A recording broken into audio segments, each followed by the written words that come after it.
Hello बच्चों, welcome back to the SG classes. तो भाई देखो, इस वाली वीडियो में करेंगे हम क्लास 9th का चैप्टर नंबर 1 है ना, नंबर सिस्टम। तो ये नंबर सिस्टम के लिए एक वन शॉट वीडियो होने वाला है। एक्चुअली क्या है कि भाई बोर्ड के चक्कर में है ना, 10th और 12th के चक्कर में 9th और 11th को भूल जाते हैं। तो घबराने की कोई बात नहीं है, मैं नहीं भूला, ठीक है ना। तो हम 9th का भी करेंगे कंप्लीट, 11th का भी कंप्लीट करेंगे, है ना। वन शॉट वीडियो सारी में कंप्लीट करूंगा। उसके बाद है ना, सभी चैप्टर्स का एक डेडिकेटेड इंपॉर्टेंट जो क्वेश्चंस है ना, वो भी हम करने वाले हैं। तो घबराने की कोई दिक्कत नहीं है। अभी तक भी कुछ नहीं पढ़ा है तो भी कोई प्रॉब्लम नहीं है। एक वीडियो अगर ढंग से देख लोगे तो सारे टॉपिक्स क्लियर हो जाएंगे, सारे कॉन्सेप्ट्स क्लियर हो जाएंगे, ठीक है ना। तो घबराने की कोई दिक्कत नहीं जिसने नहीं पढ़ा है ना, बिल्कुल भी। तो चैप्टर नंबर है 1, नंबर सिस्टम, है ना। इसमें बेसिकली देखो क्या है कि जो हमारी एक एक्सरसाइज है 1.4 है ना, जिसमें विजुअलाइजिंग वाला है ना, सक्सेसिव मैग्निफिकेशन, सक्सेसिव मैग्निफिकेशन, वो हमारे सिलेबस में नहीं है तो उसको हम नहीं पढ़ेंगे, है ना। उस पर वेस्ट कुछ नहीं करने वाले। बाकी सारे टॉपिक क्लियर करने वाला हूं और हर एक पर एक एक क्वेश्चन करवाऊंगा, है ना। एक एक दो क्वेश्चंस करवाएंगे ताकि कॉन्सेप्ट्स क्लियर हो जाए और फिर एक सेपरेट वीडियो में जितने भी इंपॉर्टेंट क्वेश्चन है वो सारे कंप्लीट कर लेंगे। बात बिल्कुल क्लियर है, ठीक है। चलो इसको हटा देते हैं अभी, है ना। तो अगर नहीं पढ़ा है अभी भी तो अभी भी दिमाग लगाओ, शांति से बैठो और सारे कॉन्सेप्ट्स को अच्छी तरीके से समझ लो, ठीक है ना। चलिए, तो देखो वैसे वन शॉट है तो इतना डिटेल में तो नहीं बताऊंगा, लेकिन कोशिश ये करेंगे कि जितना ज्यादा है ना, जितना ज्यादा मैं उसको बता सकता हूं उतना मैं बताऊंगा, ठीक है। यानी कि आपके एग्जाम पॉइंट ऑफ व्यू से सारा क्लियर हो जाएगा और 10th के पर्सपेक्टिव से भी क्लियर हो जाएगा, ऐसी कोई प्रॉब्लम नहीं है, ठीक है ना। चलो भाई, नंबर सिस्टम है ना, चैप्टर नंबर 1, चैप्टर नंबर 1, ठीक है। तो देखो क्या है बेसिकली, मैं अगर आपसे बात करूं कि भाई सिस्टम क्या है ना, तो सिस्टम से हम बोलते हैं ना, घर पे बोल देते हैं कि भाई आप ये चीज सिस्टमैटिक वे में रख लीजिए, है ना, अपनी बुक सिस्टमैटिक वे में रख लीजिए। तो सिस्टमैटिक वे बेसिकली क्या होता है, तो ये कुछ नहीं, ये एक अरेंजमेंट को रिप्रेजेंट करता है ना, अरेंजमेंट को रिप्रेजेंट। तो नंबरों के अरेंजमेंट के बारे में हम यहाँ पर पढ़ते हैं कि किस किस तरह से नंबरों को अरेंज करता हूँ, क्या क्या उनके नाम होते हैं, कैसे कैसे मेरे लिए वो यूजफुल है ना। कोई दिक्कत तो नहीं बनती है। तो देखो, नंबर सिस्टम में मेरे पास सॉरी, नंबर सिस्टम में मेरे पास ना दो टाइप के नंबर होते हैं, बट फिलहाल हम एक ही उसका पढ़ेंगे, है ना। Real number, real number. और भी होता है एक और, है ना, जिसको हम 11th क्लास में पढ़ते हैं, बट फिलहाल के लिए क्या, रियल नंबर, है ना, जो हमारे लिए इंपॉर्टेंट है, that is real number. Mathematically मैं, है ना, इसको रिप्रेजेंट करता हूँ कैपिटल आर से। मैथ में अगर कहीं कैपिटल आर लिखा हुआ है दैट मींस वो रियल नंबर को रिप्रेजेंट कर रहा है, ठीक है ना। सो क्या होता है ये, तो देखो इसकी एक छोटी सी डेफिनेशन है, any number, any number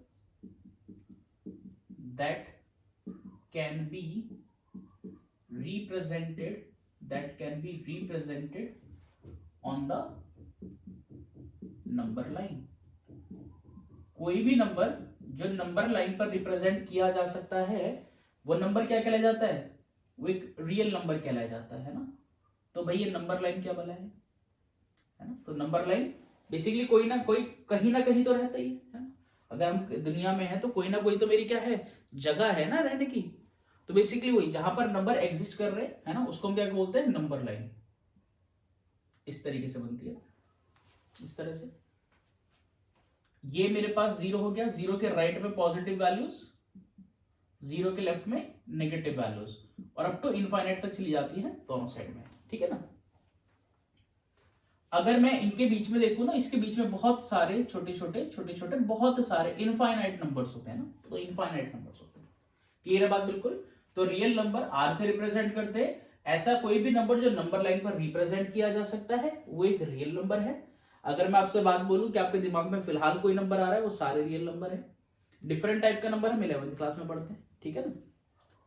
now तो इस रियल नंबर को मैंने दो पार्ट में डिवाइड करा, है ना। रियल नंबर को मैंने दो पार्ट में डिवाइड करा।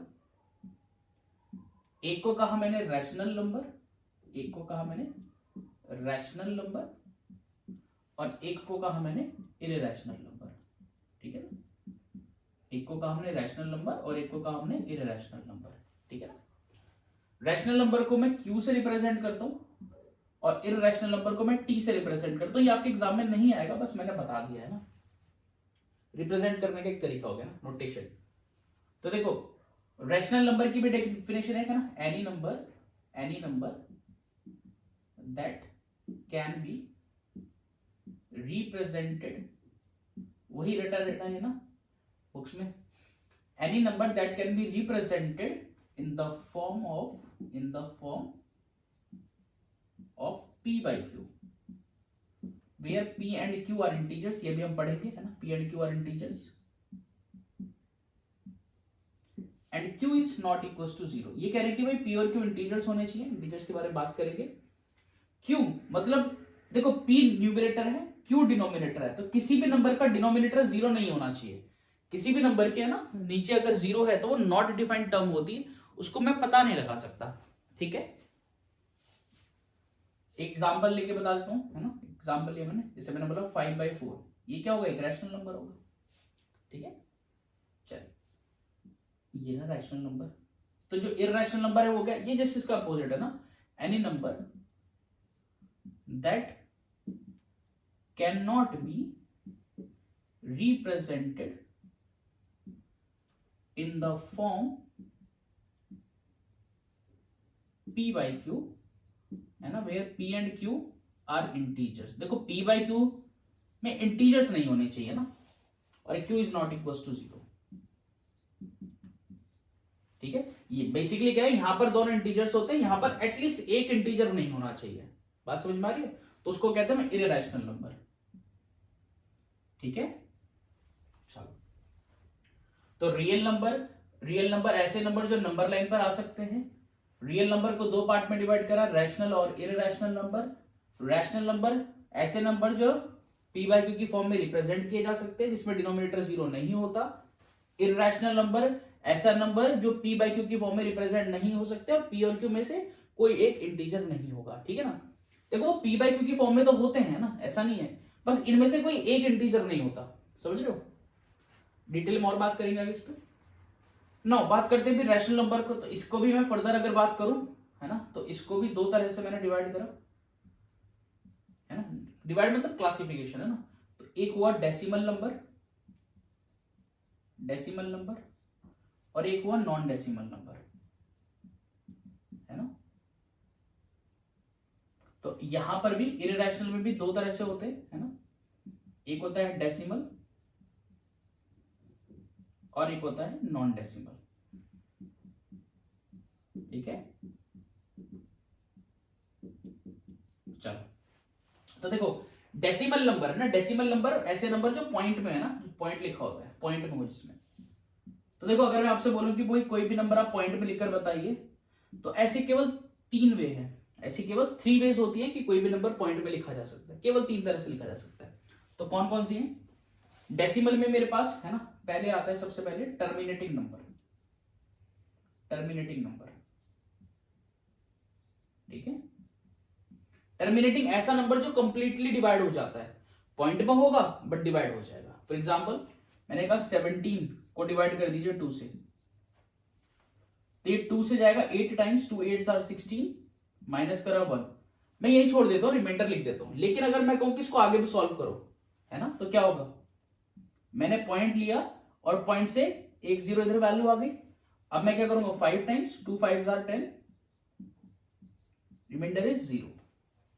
तो यानी कि मैं इसको सॉल्व कर सका, और अब इसके बाद आगे सॉल्व नहीं होगा।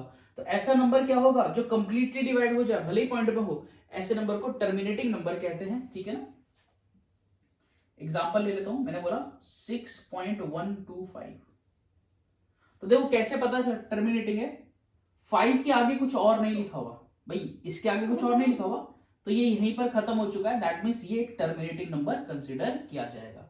आई थिंक ये क्लियर हो गया होगा है ना। सेकंड है नॉन टर्मिनेटिंग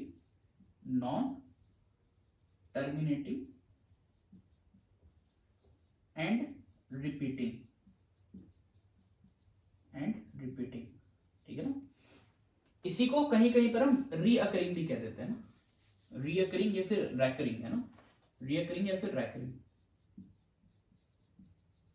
ठीक है, इस पर बात करेंगे ना, काफी इंपॉर्टेंट है हमारे लिए। ऐसा नंबर जो कभी कटता नहीं है, बट एक फिक्स है ना, एक फिक्स पैटर्न को रिपीट करता है बार बार, फिक्स डिजिट्स को रिपीट करता रहता है बार बार है ना। जैसे मैंने बोला एग्जांपल के लिए 1.757575, मैं आपसे पूछ रहा हूं बताओ आगे क्या आएगा, तो आप आगे भी क्या बताओगे 75, है ना, डॉट डॉट। क्लियर चीज। तो मैंने देखा कि पीछे 75 था, आगे भी 75 आएगा, और मैं आपसे पूछूं आगे क्या आएगा, तो आप आगे भी क्या बताओगे 75 आएगा, क्योंकि आप पीछे के पैटर्न को क्या कर रहे हो, समझ रहे हो, रीड कर रहे हो कि 75 75 75, तो आगे भी 75। क्लियर है। लेकिन आगे क्यों, ये नंबर क्यों चल रहा है, तो ये रिप्रेजेंट करने के लिए 3 डॉट्स काम करते हैं ना, ये बताते हैं कंटिन्यूटी को, ये भाई कंटिन्यूअस है, जो नंबर है वो कंटिन्यूअस है, मतलब चलता जा रहा है चलता जा रहा है चलता जा रहा है, और पॉइंट से पहले जो वैल्यूज हैं उसको चेक करके मैं बता रहा हूं कि नंबर रिपीट हो रही है, डिजिट जो है वो रिपीट हो रही है या फिर नहीं हो रही है। ये बात क्लियर है कि नहीं है, ठीक है ना। अच्छा, इसी को लिखने के लिए एक दूसरा वे भी होता है, और मैंने लिखा 1.75, जितनी डिजिट रिपीट हो रही हैं उतनी डिजिट के ऊपर बार लगा दो, इसको क्या कहते हैं बार। ये रिप्रेजेंट कर रहा है कि इतनी डिजिट रिपीट भी हो रही हैं, कब तक, इनफाइनाइट तक, चलता रहेगा और रिपीट होती चली जाएंगी। बात समझ में आई कि नहीं आई, ठीक है। चलिए, तो नॉन डेसिमल पर बात करेंगे, है ना, पहले डेसिमल पर बात कर लेते हैं दोनों में, इसके लिए सेपरेट, इसके बाद है ना करेंगे, रब करने के बाद, ठीक है। डेसिमल, तो देखो मैंने कहा था 3 तरह से डेसिमल में लिख सकते हैं, तो एक वर्ड टर्मिनेटिंग, अगर नंबर टर्मिनेटिंग है तो रैशनल है, number non terminating and non repeating है तो नंबर यहां से भी होगा रैशनल। एक और होता है ना, जो कि यहां पर आ जाएगा, ये होता है non terminating and non repeating. ऐसा नंबर जो टर्मिनेट भी नहीं होता और रिपीट भी नहीं हो रहा, है ना, कटेगा भी नहीं और रिपीट भी नहीं होगा। तो मैं एक एग्जांपल लेता हूं, मैंने बोला 1.01 001 0001 00001 डॉट डॉट डॉट। सबसे पहले तो देखो नॉन टर्मिनेटिंग के लिए कैसे पता चल रहा है, नॉन टर्मिनेटिंग के लिए पता चल रहा है यहां से कि भाई 3 डॉट लग गए, दैट मींस ये कंटिन्यूअस है, चलता रहेगा। और इसके डिजिट्स को चेक करो, देखो 01 है 001 है, यहां पर ये 0 बढ़ता चला जा रहा है, फिक्स नहीं है, कि देखो फिक्स का मतलब है कि जो लिखा है वही बार बार आएगा, तब मैं रिपीटिशन कंसिडर करूंगा। बच्चे सोचते हैं 0 भी तो है 1 भी तो है, रिपीट हो रहा है ना, 01 है तो 01 होना चाहिए, फिर 01 होना चाहिए, फिर 01 होना चाहिए। बात समझ में आ रही कि नहीं आ रही है, ठीक है ना। तो यहां पर एक इंपॉर्टेंट बात है ना, एक वैल्यू होती है ना इस तरह से, इसको क्या बोलते हैं हम, पाई, ठीक है।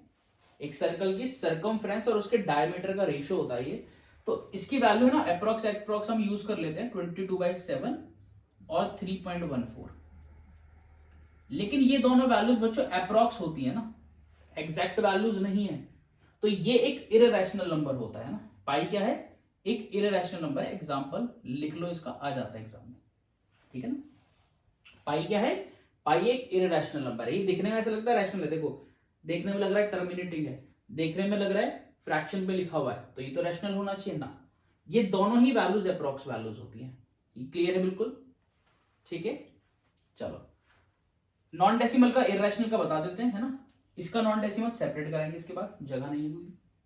तो देखो इसके नॉन डेसिमल में क्या है, मैंने बोला कोई भी नंबर ऐसे लिखा हुआ है रूट के अंदर, है ना, इसको स्क्वायर रूट कहते हैं, क्या कहते हैं इसको, स्क्वायर रूट, है ना। कोई भी नंबर स्क्वायर रूट में लिखा हुआ है और स्क्वायर रूट के अंदर जो वैल्यू है n, है ना, कुछ भी है वो number, is not a square, ये किसी भी नंबर का स्क्वायर नहीं है, तो ये इररेशनल नंबर है, वरना नहीं होगा। एग्जाम्पल मैंने लिया, मैंने कहा रूट 16, तो 16 4 का स्क्वायर होता है, 16 4 का स्क्वायर होता है, तो इसको सॉल्व करूंगा तो आंसर आएगा 4, तो 4 तो एक रैशनल नंबर हो जाएगा, है ना। इसको और डिटेल में बात करेंगे जब इसकी प्रॉपर्टीज पकड़ेंगे, है ना। तो इन शॉर्ट अभी कोई भी नंबर है रूट में लिखा हुआ है तो वो क्या होगा, इररेशनल होगा, रूट के अंदर जो वैल्यू लिखी हुई है वो किसी का स्क्वायर नहीं होनी चाहिए, ठीक है ना, कोई दिक्कत इसके अंदर। तो अभी बात करते हैं, है ना, नॉन डेसिमल रैशनल के लिए। तो ये जितनी भी बात है इस सारी बात को नोट कर लीजिए, फिर आते हैं अपना रैशनल के नॉन डेसिमल पार्ट पर। चलो भाई बात करते हैं नॉन डेसिमल नंबर पर, रैशनल के नॉन डेसिमल पर। तो देखो नॉन डेसिमल में क्या क्या नंबर्स है ना, फेमस नंबर्स हैं बड़े, मतलब ये पॉइंट में नहीं है ना, ये नंबर पॉइंट में नहीं है, और इनके डिनोमिनेटर सबके क्या है, 1 है। इन सबके डिनोमिनेटर क्या है, 1 है, क्योंकि तभी तो वो होंगे, है ना, नॉन डेसिमल। नीचे कुछ और होगा तो डिवाइड करके पॉइंट में आ जाएगा, ठीक है। तो सबसे पहले आता है हमारे पास नेचुरल नंबर। नेचुरल नंबर, इसी का दूसरा नाम काउंटिंग नंबर होता है ना। काउंटिंग मतलब काउंट कहां से शुरू करता हूं, मैंने बोला कि क्लास में चेयर्स हैं तो मैं काउंटिंग कहां से शुरू करूंगा, मैं 1 चेयर 2 चेयर 3 चेयर 4 चेयर ऐसे करूंगा। मैं बोलूंगा मेरी जेब में कितने पैसे हैं, 1 2 3, तो जहां से स्टार्टिंग हो रही है ना, काउंट होने की स्टार्टिंग जहां से हो रही है, तो ये होता है 1 2 3 4, और देखो ये 3 डॉट लगे मतलब इनफाइनाइट तक काम हो गया, ठीक है ना, चलता रहेगा चलता रहेगा। अच्छा, इसमें एक चीज और कर देते हैं कि जो नेचुरल नंबर है उसको हम कैपिटल एन से रिप्रेजेंट करते हैं ना, कैपिटल एन से, ठीक है। Second is whole number. Whole number को हम डब्ल्यू से रिप्रेजेंट करते हैं, है ना? तो क्या होते हैं ऐसे नंबर, तो देखो जितने भी नेचुरल नंबर्स है वो तो है ही, एक नंबर और एक्स्ट्रा आ गया, तो 0 से शुरुआत, तो 0 1 2 3 4, चलता रहेगा चलता रहेगा चलता रहेगा अप टू इनफाइनाइट, ठीक है ना। तो नेचुरल नंबर है प्लस 0 और हो जाएगा, ठीक है ना। तो देखो यहां पर मैं अगर बोलूं ना, क्वेश्चन क्या है ना, क्या all natural numbers are whole number, क्या सारे नेचुरल नंबर होल नंबर होते हैं, तो बिल्कुल हाँ। देख लो ये 1 से शुरू है, ये 0 से, तो 1 2 3 4 सारे नेचुरल नंबर इंक्लूड है, तो all natural numbers are whole numbers, ये बात बिल्कुल ट्रू होगी। बट अगर मैं बोलूं all whole numbers are natural number, तो ये वाली बात फॉल्स हो जाएगी, ऐसा नहीं हो सकता, बिकॉज नेचुरल नंबर छोटे हैं होल नंबर से ना, तो एक वैल्यू एक्स्ट्रा बच जाएगी 0, तो सारे होल नंबर नेचुरल नंबर नहीं होते इस 0 की वजह से, ठीक है। नेक्स्ट थर्ड आता है इंटीजर्स, है ना, इसको i या फिर z से रिप्रेजेंट किया जाता है ना, कहीं पर i या z लिखा है, दोनों बात एक ही है। तो ये क्या नंबर है भाई, तो देखो मैं यहां पर डॉट लगा दे रहा हूं लेफ्ट साइड से, और मैं बोल रहा हूं -2 -1 0 1 2।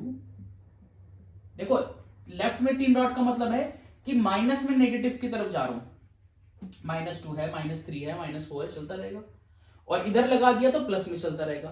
तो इंटीजर का मतलब है सारी नेगेटिव की वैल्यू सारी पॉजिटिव की वैल्यू इंक्लूडिंग 0, ठीक है ना।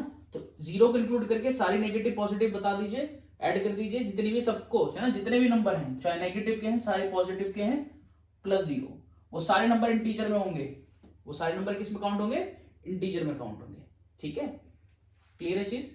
तो मैं अगर बोलूं कि सारे होल नंबर इंटीजर्स होते हैं, तो बिल्कुल हाँ होते हैं, सारे होल नंबर इंटीजर हैं, देख लो ना, ये 0 यहां से यहां तक तो इंटीजर के अंदर आते हैं, ठीक है ना। तो all whole numbers are integers, तो यस बिल्कुल सही है, बिल्कुल सही है। लेकिन अगर बोलो all integers are whole numbers, नहीं, क्योंकि कुछ नेगेटिव भी है। बात समझ में आ रही है। चलो नेक्स्ट क्या है मेरे पास, नेक्स्ट है जी प्राइम नंबर है ना, प्राइम नंबर। तो देखो प्राइम नंबर कैसे होते हैं, ऐसे नंबर जिनके एग्जैक्टली 2 फैक्टर्स होते हैं, यानी कि 2 ही नंबरों से डिवाइड हो सकता है, वो 1 से डिवाइड होगा और खुद से डिवाइड होगा ना, ठीक है। ऐसा नंबर है ना, ऐसा number which is greater than 1 से बड़ा number, a number which is greater than 1, a number which is greater than 1 and having exactly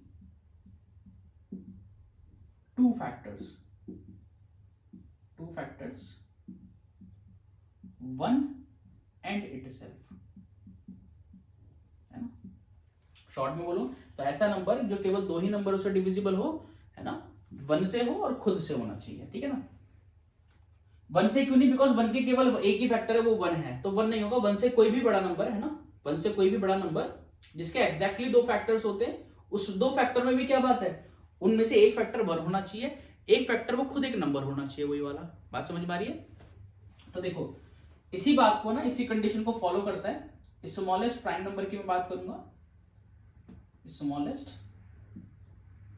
prime number तो वो हो जाता है 2, है ना, स्मॉलेस्ट। और मैं इसको ब्रैकेट में लिख देता हूं, ओनली इवन प्राइम। ये एक ऐसा नंबर है ना, ये एक ऐसा नंबर है जो इवन होने के साथ साथ प्राइम है। इसके अलावा जितने भी प्राइम नंबर्स हैं वो सारे के सारे ऑड होते हैं। बात समझ में आ रही है। इवन क्या है ना, बता देते हैं अभी जस्ट। इस वाली बात में तो कोई दिक्कत नहीं बनती है, ठीक है ना। फिफ्थ आते हैं कंपोजिट नंबर। कंपोजिट नंबर है ना, कंपोज करना, कंपाउंड है ना, कंपाउंड मतलब इकट्ठा, मिक्सचर। तो बेसिकली कौन से नंबर है ये, जस्ट ना प्राइम नंबर का अपोजिट है ना, number having more than 2 factors, more than 2 factors. जिसके 2 से ज्यादा फैक्टर होते हैं ऐसे नंबरों को कंपोजिट नंबर बोलेंगे। कंपोजिट नंबर एग्जांपल की अगर मैं बात करूं है ना, तो 10 हो गया, 15 हो गया, 20 हो गया, है ना। तो यहां पर मैं ये ना लेके मैं ये लिख देता हूं, smallest composite number, smallest composite number, ठीक है ना, smallest composite number which is 4। ठीक है, कोई दिक्कत वाली बात। तो बैकग्राउंड के नॉइज को थोड़ा सा है ना इग्नोर करना।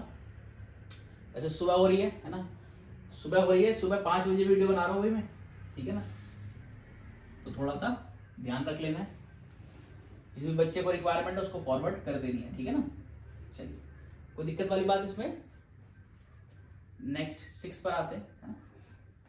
6 है हमारे पास को प्राइम नंबर्स। को प्राइम नंबर्स, को प्राइम, देखो प्राइम नंबर ना खुद की खासियत है, प्राइम नंबर खुद नंबर की खासियत होता है। वहीं पर को प्राइम नंबर जो होते हैं वो 2 नंबरों के बीच के रिलेशन को रिप्रेजेंट करता है ना, 2 नंबर के बीच के रिलेशन को रिप्रेजेंट करता है। ऐसे 2 नंबर या 2 से ज्यादा नंबर्स जिनके बीच में केवल 1 कॉमन है ना, ऐसे नंबर्स जिसमें केवल 1 कॉमन होता है, 1 है ना, उसको हम कहते हैं को प्राइम। तो है ना 2 और more than 2 numbers, 2 or more than 2 numbers having only 1 as common factor। ऐसे नंबर जिसमें केवल 1 कॉमन होता है, ऐसे नंबर को हम क्या कहते हैं, को प्राइम नंबर कहते हैं, है ना। एग्जाम्पल के लिए मैं बात करूं तो 4 and 5, ठीक है ना। तो देखो जितने भी कॉन्जिक्यूटिव नंबर्स हैं, जितने भी कॉन्जिक्यूटिव नंबर्स हैं, जैसे कॉन्जिक्यूटिव मतलब लगातार आने वाले, जैसे 1 के बाद 2 आया, 2 के बाद 3 आया, 3 के बाद 4 आया, 4 के बाद 5 आया, 5 के बाद 6 आया, सारे कॉन्जिक्यूटिव पेयर्स जो होते हैं वो सारे के सारे को प्राइम से, कुछ भी कॉमन नहीं है 1 के अलावा, बिकॉज एक इवन होगा एक ऑड होगा। तो इवन ऑड क्या होता है यहां पर बता देते हैं अभी। 7th है ना इवन नंबर, जिसको नहीं पता है इवन नंबर, है ना। इवन नंबर ऐसा नंबर होता है ना which is divisible by 2, which is divisible bye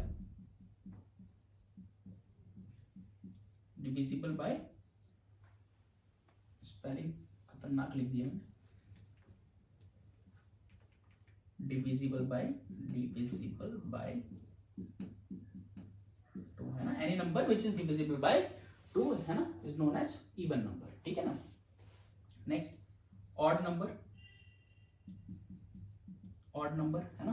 तो ऑड नंबर क्या होता है, not divisible by 2, not divisible by 2। Clear बात बिल्कुल। तो ये था हमारे पास है ना कुछ रैशनल नंबर के अंदर नॉन डेसिमल नंबर कितने टाइप के होते हैं, तो ये सारे आपको अच्छी तरीके से पता होने चाहिए। अच्छा यहां पर मैं कुछ एक एक्स्ट्रा बता देता हूं ना, नोट करने वाली बात है क्या, कि अगर मैं कोई ऑड नंबर में ऑड नंबर ऐड करता हूं तो मेरे को आंसर हमेशा इवन नंबर मिलेगा। कोई दो ऑड नंबर ऐड कर लीजिए, आंसर हमेशा इवन नंबर आएगा। जैसे मैंने बोला 3 एक ऑड नंबर है, 5 एक ऑड नंबर, ऐड कर लो, आंसर आएगा 8। 8 एक इवन नंबर है, 2 का मल्टीपल होता है, ठीक है। अगर मैं ऑड प्लस इवन बोलूंगा तो आंसर हमेशा क्या आएगा, ऑड आएगा, ठीक है। मैंने बोला एक नंबर ले लेते हैं, चलो, है ना, 4, एक नंबर ले लेते हैं 5, तो आंसर आया 9। और 9 क्या है, क्या 2 का मल्टीपल है, नहीं, ठीक है ना। और भी है, जैसे इवन में इवन ऐड करेंगे तो इवन नंबर आएगा, है ना। तो ये दो बातें और हैं नोट करने वाली, बहुत बेसिक है बट ध्यान से। तो ये है हमारे पास, है ना, नंबर्स के बारे में, थोड़ा सा नॉन डेसिमल के बारे में। फटाफट इसको नोट डाउन करिए, फिर कुछ क्वेश्चंस भी करते हैं, है ना। चलो चलिए नेक्स्ट है क्या, है ना। देखो रैशनल नंबर मैंने करा दिया, पी बाई क्यू की फॉर्म में हो गया ना। तो यहां पर है equivalent rational number. Equivalent rational number क्या है ये, तो देखो मैंने एक रैशनल नंबर बोला जैसे 3/4, है ना। रैशनल नंबर है, पी बाई क्यू की फॉर्म में लिखा हुआ है। और एक नंबर ले लिया मैंने 15/20। तो क्या ये बराबर होंगे, क्या ये बराबर है या नहीं है, तो कैसे चेक करना है, तो मैं सिंप्लीफाई कर लूंगा इसको ना। डिवाइड करा मैंने इसको, किससे डिवाइड हो रहा है, 5 से, 3 टाइम और 4 टाइम।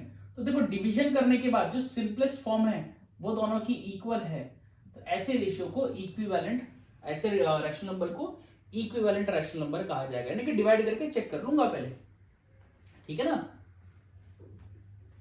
कोई दिक्कत इसमें। चलो ना नेक्स्ट। तो देखो मैंने अभी बताया था कि एक नंबर लाइन है ना, नंबर लाइन जिसपे बहुत सारे नंबर है ना, इस तरीके से भाई इस पे सारे रियल नंबर्स होंगे ना, रैशनल इररेशनल सब होंगे। तो देखो क्या होता है, अगर मैं इसको थोड़ा सा जूम करता हूं ना, तो इसके अंदर भी बहुत सारे छोटे छोटे और बहुत सारे नंबर्स होते हैं। तो यहां पर क्या बात मैं बताना चाह रहा हूं कि जैसे फॉर एग्जांपल 0 और 1 है ना, 0 और 1 है, तो इसके बीच में, है ना, केवल इस इतने के बीच में भी इनफाइनाइट नंबर्स होते हैं ना। तो यहां पर क्या बात है नोट करने वाली, देयर आर इनफाइनाइट रैशनल और इररेशनल नंबर्स, इररेशनल नंबर्स, है ना, बिटवीन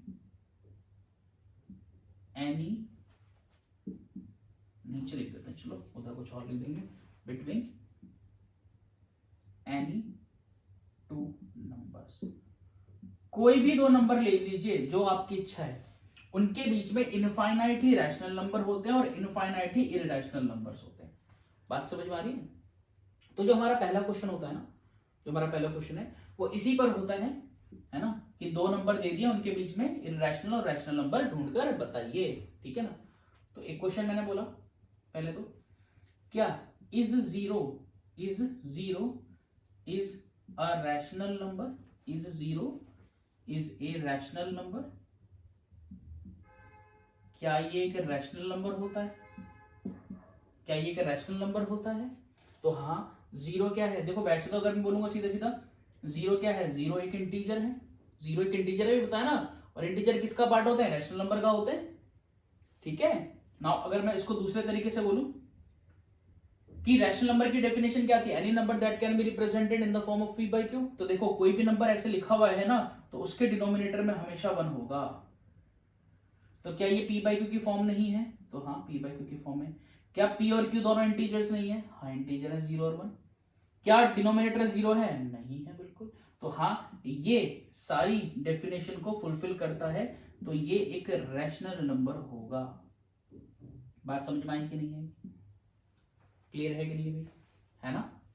चलो नेक्स्ट क्वेश्चन है ना, फाइंड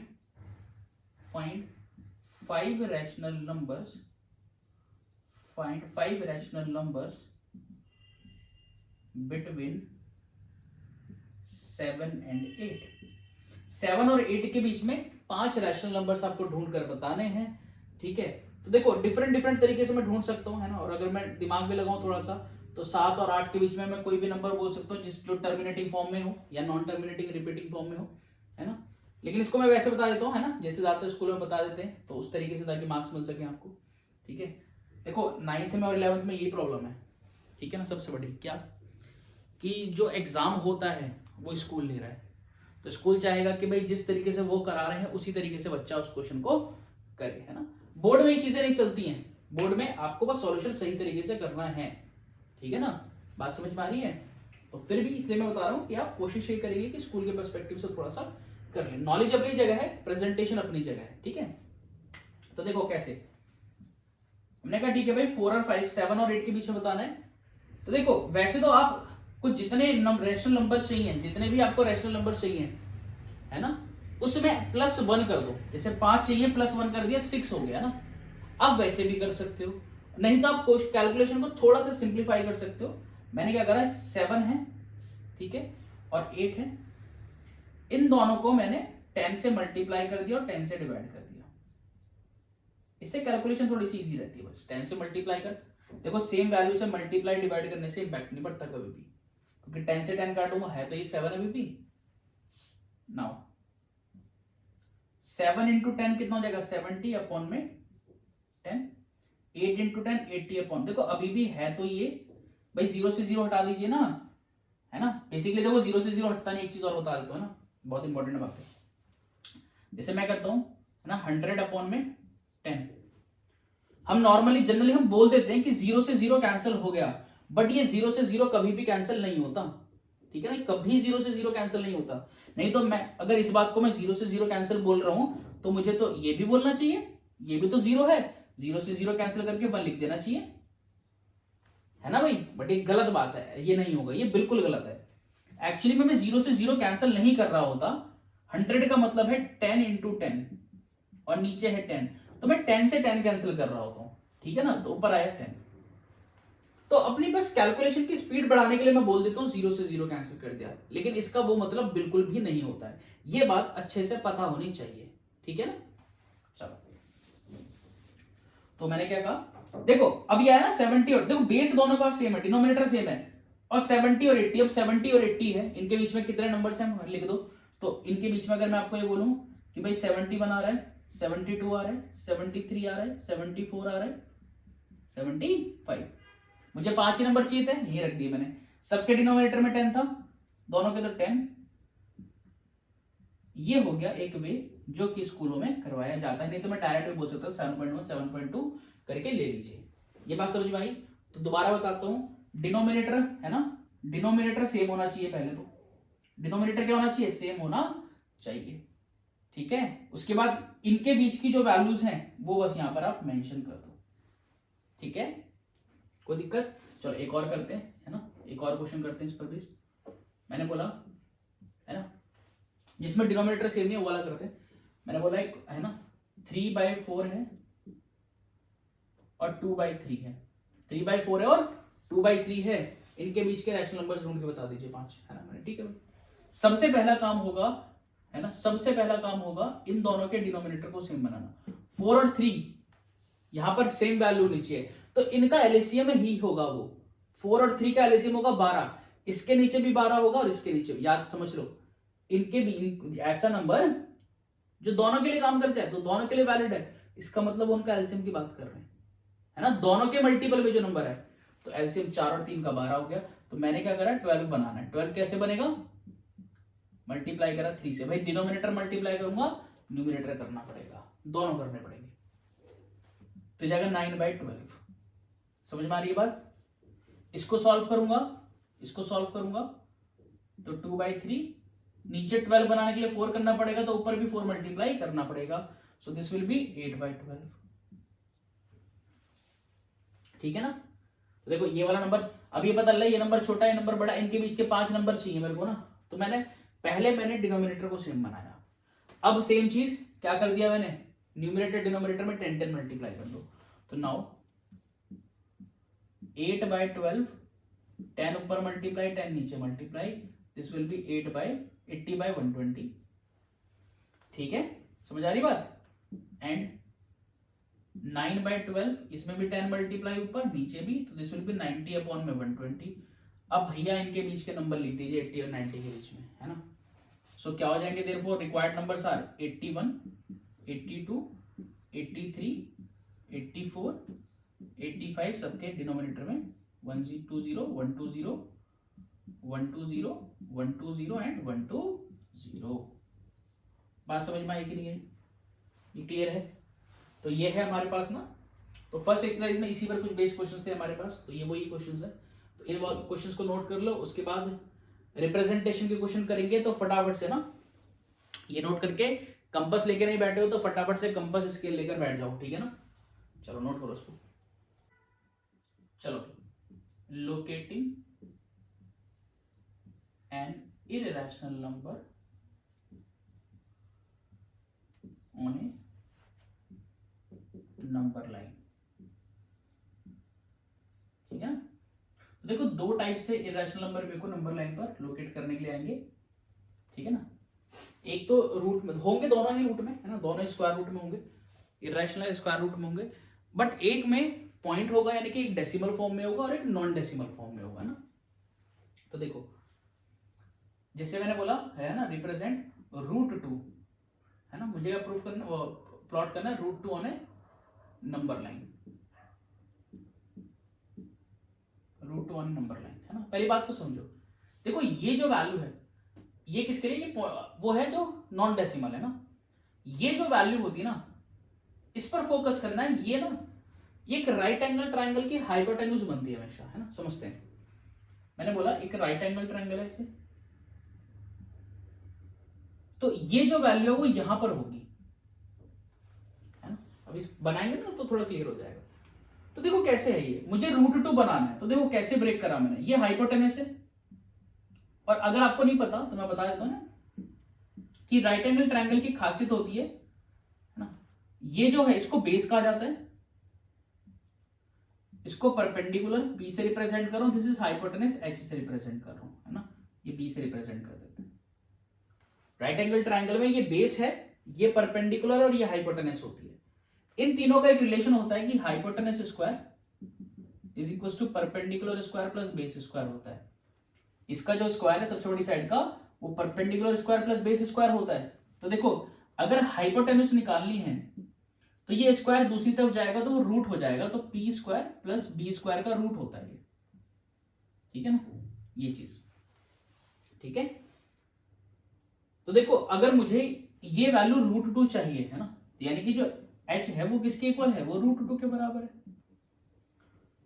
और जो h होता है वो दो वैल्यूज के स्क्वायर का सम होता है। तो ये जो अंदर वाला 2 है ये किसके स्क्वायर का सम आया है, देखो ये 1 + 1 होगा ना, 2 का मतलब है 1 + 1, और 1 को 1 का स्क्वायर बोल सकता हूं, so this is 1 square 1 square, यानी कि जो परपेंडिकुलर है वो भी 1 है और जो बेस है वो भी 1 है।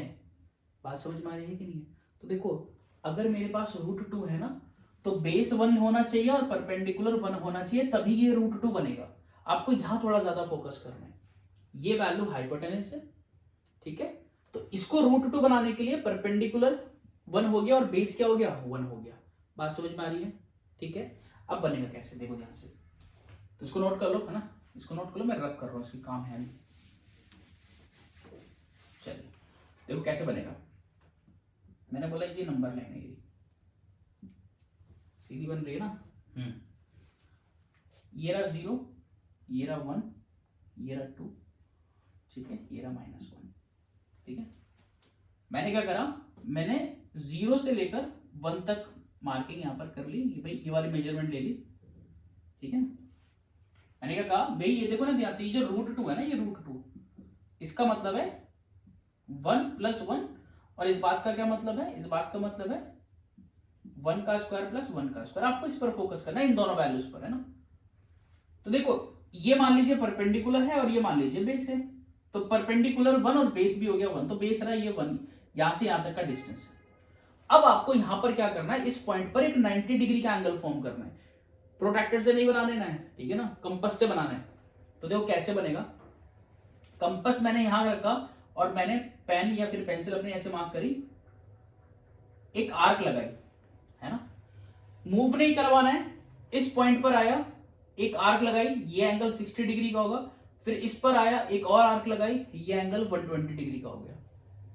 अब एक आर्क 60 से लगेगी, है ना, यहां से 60 से आर्क, और एक लगेगी इस पॉइंट से 120 से आर्क। तो वो दोनों आर्क जहां मीट करेंगी वहां से एक लाइन पास करवानी है, तो ये जो होगा वो परपेंडिकुलर होगा और आपको एक कंपास से बनाना है। ठीक है, समझ में आ रही है बात ये? तो देखो बेस हो गया 1, बेस हो गया 1, और परपेंडिकुलर भी 1 चाहिए ना, तो ये वाला डिस्टेंस मेजर करूंगा कंपास से कि ये कितना है। ठीक है, और फिर यहां से उतने डिस्टेंस पर एक आर्क लगा दूंगा। तो देखो भाई जितना डिस्टेंस ये उतना डिस्टेंस ये हो गया 1, है ना भाई। देखो ये हो गया 1, ये हो गया 1, ये हो गया 90 डिग्री एंगल, ये हो गया 9। तो अगर मैं इसको जब ज्वाइन करूंगा ऐसे करके, तो ये एक राइट एंगल ट्रायंगल बनेगा कि नहीं बनेगा?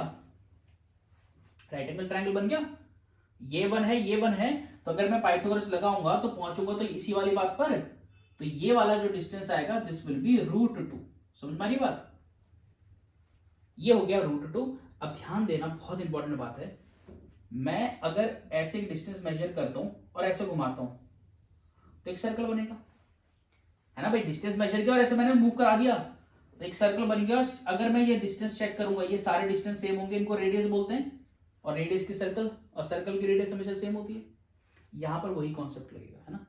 तो मैं इस सबको अभी रब कर देता हूँ, ये सब रब कर देता हूँ, है ना, बहुत ध्यान से। ये सब हटा देते हैं, सबकी जरूरत नहीं है अभी। ठीक है, ये वाला जो डिस्टेंस है दिस इज √2। मैंने कंपास से इसको मेजर करा और इस तरीके से मूव कर रहा हूं, समझ रहे हो ना। यहां था, मैं इधर मूव कर रहा हूं, तो ये वाला जो डिस्टेंस मेजर हुआ, अरे सीधा बन जाओ भाई, हाँ, ये वाला जो डिस्टेंस मेजर हुआ, मैं यहां मूव करा, तो भाई जो ये डिस्टेंस है वही डिस्टेंस तो ये होगा, क्योंकि रेडियस ही तो है सर्कल की। तो जितना डिस्टेंस ये है उतना ही डिस्टेंस क्या होगा, ये होगा। और नंबर लाइन पर अगर ये डिस्टेंस √2 है, तो ये वाला जो पॉइंट है वो क्या रिप्रेजेंट कर रहा है, वही √2 रिप्रेजेंट कर रहा है। बात समझ में आ रही है कि नहीं आ रही है? तो ये है रिप्रेजेंटेशन ऑफ √2। ठीक है, तो क्या करना है, इस नंबर को ब्रेक करना है हमेशा, है ना, इस नंबर को ब्रेक करना है दो नंबरों में कि वो किसके स्क्वायर का सम बन रहा है। तो मैंने 2 के लिए क्या करा, 1 यूनिट का डिस्टेंस, 1। अच्छा ये डिस्टेंस आप अपने हिसाब से मेजर करके रखो, लेकिन सेम होना चाहिए ना। ये 1 मेजर किया, यहां से 90 डिग्री का एंगल बनाया, इसके ऊपर 1 यूनिट का मेजरमेंट करा, वहां एक आर्क लगाई, इसको ज्वाइन कर दिया, दिस इज √2, दिस इज √2। ठीक है, अब √3 बनाना है तो क्या करूंगा, तो देखो √2 से ही, है ना, यहां से ही एक परपेंड, जैसे ये परपेंडिकुलर बनाया, मैं √2 को बेस कंसीडर करके एक परपेंडिकुलर बना दूंगा। यहां से एक आर्क लगेगी 60, 120, फिर 60 से एक आर्क लगा दीजिए 120 से, फिर ऐसे लाइन पास कर दीजिए। ये जितना मेजर किया उतना मेजरमेंट लेके यहां एक आर्क लगा दो, इसको ज्वाइन कर दो। देखो ये है √2, ये है 1, तो √2 स्क्वायर प्लस 1 स्क्वायर बनेगा 3, और वो उसका रूट, तो जो नेक्स्ट वाला हो जाएगा वो हो जाएगा √3। फिर आप करोगे तो हो जाएगा √4, और √4 का मत देखो, अगर आप इसको ऐसे ज्वाइन करोगे तो दिस डिस्टेंस, है ना, ये इस तरीके से बनेगा, और ये वाला पॉइंट आएगा √3। अब नेक्स्ट बनाओगे √4, और जब आप उसको पास कराना चाहोगे ना तो वो 2 से पास होगा, बिकॉज √4 का मतलब 2 होता है। ठीक है ना, क्लियर है? इसी तरीके से √5 अगर है ना, √5, तो मैं √4 के बाद √5 बना सकता हूं, बट इसको शॉर्टकट में भी कर सकते हैं ना, √5 on a number line,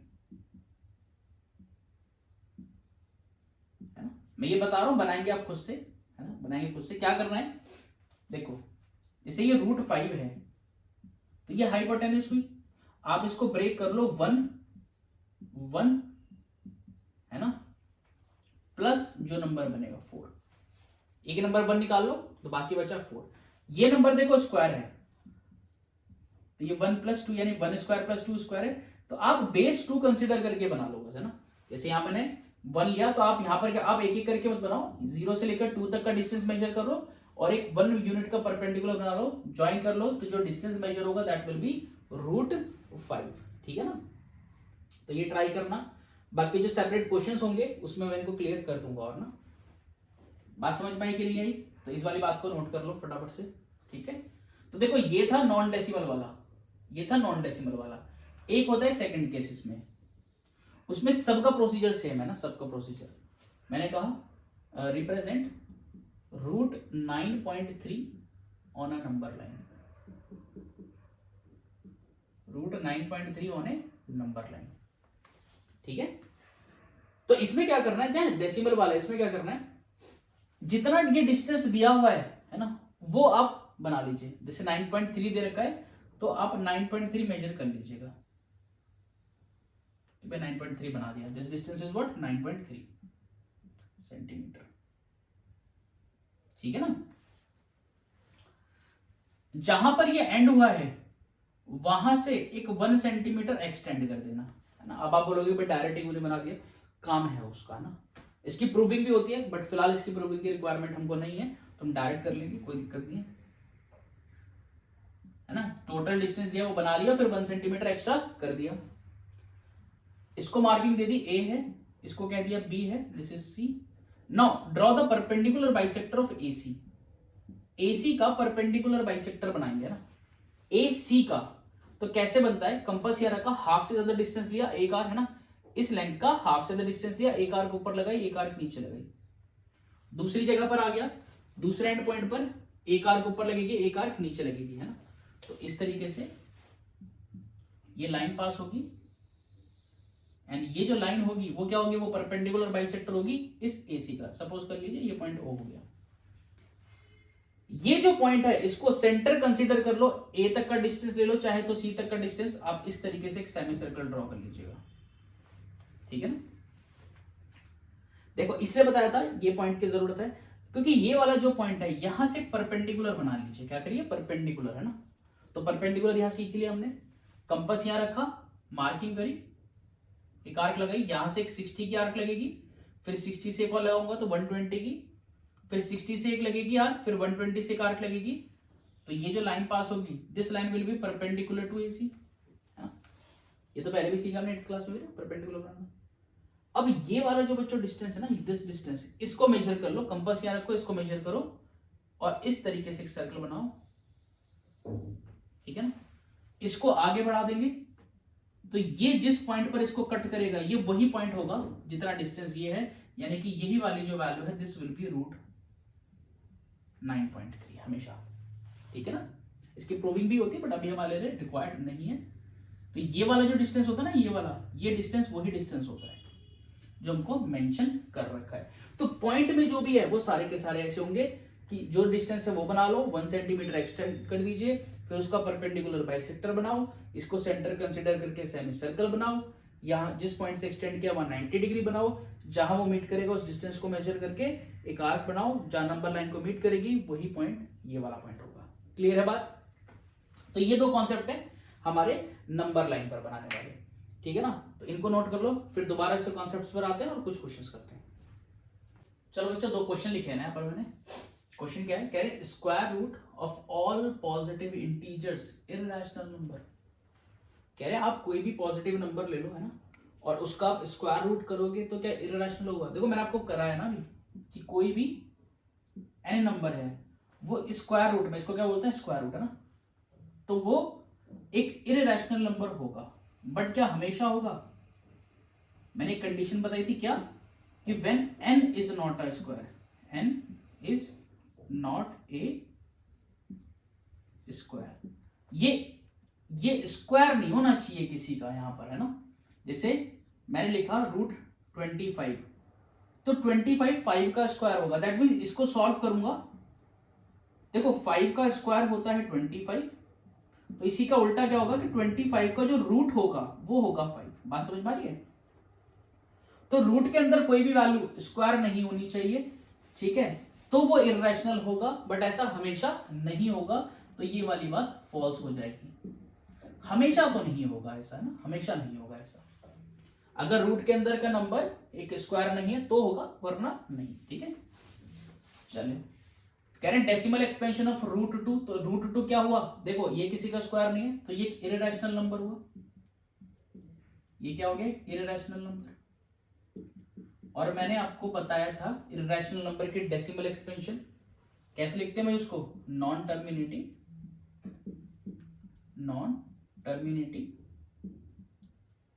and non repeating. तो अगर आपसे पूछे कि भाई इसके डेसिमल एक्सपेंशन क्या है, तो पूरा उसको सॉल्व करके मत बैठ जाना, क्या बताओगे, non terminating and non repeating, है ना। इस तरीके से कुछ वैल्यूज है, बेसिकली लिख लो। √2 की वैल्यू है ना अप्रॉक्स 1.414 है, और √3 की वैल्यू अप्रॉक्स 1.732 है। डायरेक्ट यूज कर सकते हो, कोई प्रॉब्लम नहीं है, तो उसको नोट कर लेंगे ना। चलो नेक्स्ट टॉपिक है ना, कि कोई भी है ना, कोई रैशनल नंबर है मेरे पास, तो रैशनल नंबर टर्मिनेटिंग होगा या तो, है ना, रैशनल नंबर क्या होगा भाई, या तो टर्मिनेटिंग होगा या फिर नॉन टर्मिनेटिंग, है ना, और या क्या होगा, नॉन टर्मिनेटिंग एंड रिपीटिंग। भाई रैशनल नंबर यही तो हो सकता है अगर डेसिमल में होगा तो, है ना। तो ये कह रहे हैं अगर ये डेसिमल में है तो आपको इसको p/q की फॉर्म में लिखना है, दैट मींस फ्रैक्शन में लिखना है ना। तो कैसे लिखेंगे, है ना, एक एक एग्जांपल से बताता हूं। देखो इसका तो डायरेक्ट ही है, मैंने बोला 1.23, तो क्या करता हूं मैं, इस पॉइंट को रिमूव करता हूं, इस पॉइंट के बाद जितनी डिजिट्स हैं ना, एक डिजिट दो, उतने ही नंबर ऑफ 10 नीचे आ जाएंगे, है ना। तो 2 डिजिट है, 2 10 आ गए, उनका मल्टीप्लीकेशन 100 आ गया, तो यानी कि 123 अगर ये कैंसिल होगा तो कर देंगे, नहीं होगा तो इसको यहीं पर छोड़ देंगे। ये तो बेसिक है ना। जो इंपॉर्टेंट है वो ये वाला है, जो इंपॉर्टेंट है वो ये वाला है, ठीक है ना। कोई नंबर दे देंगे, जिससे मैंने बोला एक क्वेश्चन, मैंने कहा कह रहे हैं कि आप p/q की फॉर्म में करिए किसको, 0.25, और ये कह रहे क्या करना है, 0.25 और 25 के ऊपर बार है, इसको p/q की फॉर्म में रिप्रेजेंट करना है। देखो सबके लिए एक ही सिंगल मेथड है ना, तो एक एक स्टेप को ध्यान से समझ लेना है। मैंने क्या करा, मैंने कहा अच्छा इसकी वैल्यू चाहिए, तो क्यों ना इसकी वैल्यू को x कंसीडर कर लिया कि लेट x इज दिस, और मैंने क्या कहा, जितने डिजिट के ऊपर बार है उतनी डिजिट रिपीट हो रही है, so 0.25 25 25 up to infinite, consider this is equation number 1। मैंने कहा कि भैया ये फर्स्ट इक्वेशन है, आपको सिर्फ इतना याद रखना है कि कितने डिजिट के ऊपर बार है, तो एक डिजिट, 2 डिजिट के ऊपर बार है, जितने डिजिट के ऊपर बार है उतने ही नंबर ऑफ 10 का मल्टीप्लीकेशन चाहिए। 2 डिजिट है तो 2 10 दैट मींस 100 से मल्टीप्लाई करूंगा, एक डिजिट के ऊपर बार होगा तो 10 से मल्टीप्लाई, 3 डिजिट के ऊपर बार होगा तो 1000 से मल्टीप्लाई। क्लियर है। तो मैंने क्या करा, मल्टीप्लाई है ना, इक्वेशन 1/100। देखो दोनों साइड मल्टीप्लाई होगा ना, दोनों साइड, इसको करूंगा तो दिस विल बी 100x, भाई x इंटू 100 है। और देखो अगर मैंने बोला है 1.353 लिख दिया फॉर एग्जांपल, मैं इसको 10 से मल्टीप्लाई करता हूं तो क्या होता है, ये पॉइंट उतनी ही डिजिट शिफ्ट होता है जितने नंबर ऑफ 10 मल्टीप्लाई है। एक 10 है तो एक डिजिट शिफ्ट हो जाएगी, है ना, यानी एक डिजिट पे शिफ्ट हो जाएगा, यानी कि जो पॉइंट यहां पर है अब वो कहां लगेगा, यहां पर लगेगा। मैंने बोला 16.2781 इंटू 100, ठीक है। मल्टीप्लाई करूंगा तो ये पॉइंट जो होगा 2 डिजिट शिफ्ट होगा, यानी कि 1 2 अब कहां पर लगेगा, 1 2 पहुंच जाएगा यहां पर। ये बात समझ में आई, ठीक है। बेसिकली हो क्या रहा है, मैंने इसको पॉइंट हटाया तो नीचे 1000 आएगा ना, जितने डिजिट होंगे उतने 10 नीचे आ जाएंगे, फिर इससे ये कैंसिल हो गया, 2 बचे, डिवाइड करूंगा तो 13.53 आएगा। लेकिन शॉर्ट में कह देते हैं कि पॉइंट शिफ्ट हो रहा है राइट में, मल्टीप्लिकेशन में पॉइंट राइट शिफ्ट होगा, ये चीज दिमाग में उठा के रखनी है। तो ये 0.25 है, तो पॉइंट कहां होगा, 1 2, भाई एक डिजिट 2 डिजिट यहां पर लग जाएगा, सो 25.25 भाई, तो सेम वैल्यू ना, चलती जा रही है। नाउ दिस इक्वेशन नंबर 2, हमेशा है ना, आप इसमें से इसको माइनस करो, सब्ट्रैक्ट 1 फ्रॉम 2, 2 में से 1 को माइनस कर लीजिए, तो देखो क्या होगा, 100 में से ये माइनस होगा तो 99x बचेगा। इसमें से इसको माइनस करो, समझो 25.2525 डॉट डॉट डॉट, इसमें से माइनस करेंगे this value which is 0.2525 minus. अब समझो, देखो पॉइंट के बाद की जो डिजिट्स हैं सारी की सारी वो सेम है, पॉइंट के बाद की सारी डिजिट सेम है, तो ये सारा सेम होगा तो कहीं तक भी जाए हमें क्या मतलब है तो सेम, कैंसिल होगा तो होएगा तो 0 ही कैंसिल होगा। है ना भाई। तो ये पार्ट 0 खत्म हो गया भाई, ये पूरा सेम है, खत्म हो गया। अब 25 में से 0 घटा दो, 25 आ जाएंगे, तो जाएगा 25। तो x की क्या वैल्यू होगी 25 अपॉन में 99। तो देखो x क्या था, x 0.25 का पार था ना, जो कि क्या निकल कर आया 25/99। तो ये इसकी p/q फॉर्म कंसीडर की जाएगी। ये क्वेश्चंस बहुत एग्जाम में आने के चांसेस होते हैं, है ना। कितने भी क्वेश्चन हो, सारे के सारे सेम फॉर्मेट में होंगे ना, सारे के सारे सेम फॉर्मेट में। क्लियर बात बिल्कुल, है ना। तो क्वेश्चंस और भी करेंगे, ऐसा नहीं है कि नहीं करेंगे, बट वो सेपरेट जो हमारे सिर्फ क्वेश्चंस की वीडियो होगी उसी में ना, क्योंकि यहाँ पर कॉन्सेप्ट्स भी कराने में ना टाइम नहीं बचेगा बिल्कुल भी। तो इस वाली बात को नोट कर लो और ऐसे क्वेश्चन घर से ट्राई करो ना, लिख लो। मैंने कहा एक काम करो, 0.999 को p/q की फॉर्म में बताना कितना होगा, है ना 1.47 बार, इसको बताना p/q की फॉर्म में क्या होगा, है ना 0.001, इसके ऊपर इसको भी बताओ p/q की फॉर्म में क्या होगा। ठीक है, तो इसको करने के बाद एग्जैक्टली वजह से 3 डिजिट के ऊपर बार है तो 1000 से मल्टीप्लाई होगा। ठीक है ना, चलो इसको नोट कर लो, फिर आता है नेक्स्ट क्वेश्चन पे। चलो नेक्स्ट टॉपिक है लाइक और अनलाइक, है ना। ये क्या चीज है, छोटी सी बात है, बहुत बेसिक सी बात है ना। लाइक एंड लाइक, जैसे लाइक अनलाइक टर्म्स होती है ना, वैसे जैसे मैं बोल रहा हूं कि रूट में कोई नंबर लिखा हुआ है, जैसे √5 है ना, और लिखा हुआ है मैंने √3, तो ये कहलाए जाएंगे, इनको कहूंगा अनलाइक, है ना। क्या बोलूंगा, अनलाइक। ये एक जैसे से नहीं है। तो देखो जो अनलाइक होते हैं ना, वो ऐड नहीं हो सकते, है ना। मतलब वो एक साथ में लिखे तो जा सकते हैं, जैसे अगर मैं इनको लिखूं तो ये √5 प्लस √3 लिखा जा सकता है, लेकिन इनको कंबाइन करके एक वैल्यू में रिप्रेजेंट नहीं कर सकता, है ना। लेकिन वहीं पर अगर मैं आपको ये बोलूं कि √3 प्लस √3, तो इसका मतलब है एक हाथ में ये √3, एक हाथ में ये, एक एप्पल, तो कितने काउंट हो जाएंगे टोटल, 2 काउंट हो जाएंगे ना। तो एक √3 ये तो नॉर्मल ही है। अगर रूट की वैल्यू सेम है तो जैसे नॉर्मल प्लस माइनस है वैसे मैं कर सकता हूं, बस वो रूट की वैल्यू साथ में चलेगी। √3 एक √3 भाई, एक और एक मिलकर 2 हो गए, लेकिन 2 क्या, 2 √3। ये बात समझ में आ रही है। तो नॉर्मल प्लस माइनस हो सकता है, मैंने बोला 5√7 माइनस 2√7, तो भाई ये डायरेक्ट माइनस हो जाएंगे, रूट की वैल्यू सेम है, 5 में से 2 माइनस कर लो 3 हो जाएगा, तो 3√7। बात समझ में आई कि नहीं आई, ये क्लियर है बिल्कुल। तो ये है हमारे पास लाइक और अनलाइक, है ना। लेकिन अगर मैं बोलूंगा 5√7 माइनस 3√2, अब मैं कुछ नहीं कर सकता, ये एज इट इज लिखे रहेंगे बस। ठीक है ना, तो इन्हीं पर मुझे कुछ ऑपरेशन करने। तो नेक्स्ट है हमारे पास ऑपरेशन, है ना, ऑपरेशन, है ना, ऑन रियल नंबर्स। तो बेसिकली अभी हम फोकस करेंगे किस पर, रैशनल और इररैशनल पर, है ना। तो हमारे पास टोटल मिलाकर 4 ऑपरेशंस होते हैं ना, एडिशन, एडिशन ए हो गया, बी सबट्रैक्शन, ठीक है, C multiplication, and last one is division. तो ये हम 4 ऑपरेशन पढ़ने वाले हैं, ठीक है ना। तो देखो किस किस पर, रियल नंबर, और रियल नंबर में बात करें किसकी, रैशनल और इररैशनल पर, है ना। रैशनल इररैशनल अगर साथ हो, तो कहने का मतलब है अगर एक इररैशनल और एक रैशनल को ऐड करूं तो जो आंसर आएगा वो क्या आएगा ना, सम ऑफ, क्या कहेंगे, सम ऑफ रैशनल एंड इररैशनल, है ना। तो मैं इसको ना शॉर्ट में लिख देता हूं, काम करता हूं कैसे, ऐसे ना कि रैशनल,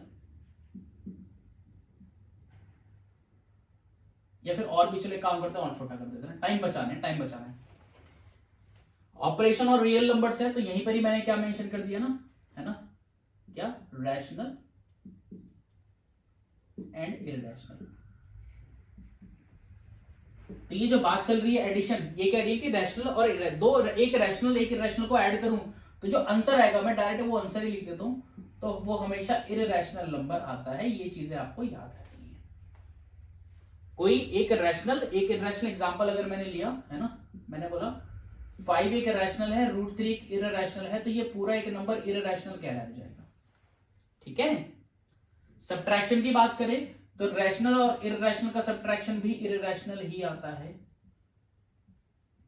ठीक है, एग्जांपल ले लिया यहां पर ही, इसी में कर दो 5 माइनस √3 कह लो, या फिर मैं बोलूंगा कि √3 में से 5 माइनस कर लो, ये दोनों ही इरेशनल कंसीडर किए जाएंगे। ठीक है, मेन कहानी है इनकी मल्टीप्लिकेशन की और डिवीजन की ना, इस पर क्वेश्चंस आते हैं। तो मल्टीप्लिकेशन में दो चीज हो सकती है ना, आइदर रैशनल और इरेशनल, मतलब इसमें दोनों बात हो सकती है, वो रैशनल भी हो सकता है, वो इरेशनल भी हो सकता है। रैशनल केवल एक कंडीशन पर होता है ना, इसकी केवल ओनली वन कंडीशन है ना, ओनली वन कंडीशन। क्या कंडीशन है कि वो जो नंबर है, वो जो रैशनल नंबर है वो 0 होगा, तभी पॉसिबल है ना। जैसे मैं बोलता हूं 5 इंटू √3, तो देखो इसको हम कैसे लिख सकते हैं, this will B 5 √3, that's it. 5 पे √3 मल्टीप्लाई करा तो डायरेक्ट 5 √3 लिख दिया। लेकिन अगर मैं लिखूं 0 इंटू √3 तो दिस बिकम्स 0, और 0 एक रैशनल नंबर है, इरेशनल। तो केवल एक कंडीशन पर रैशनल आएगा, जब ये रैशनल नंबर 0 हो जाएगा, है ना। तो अगर कोई भी नॉन जीरो रैशनल नंबर है और इरेशनल है तो उससे आंसर हमेशा इरेशनल आएगा। सेम गोज फॉर डिवीजन, है ना, आइदर रैशनल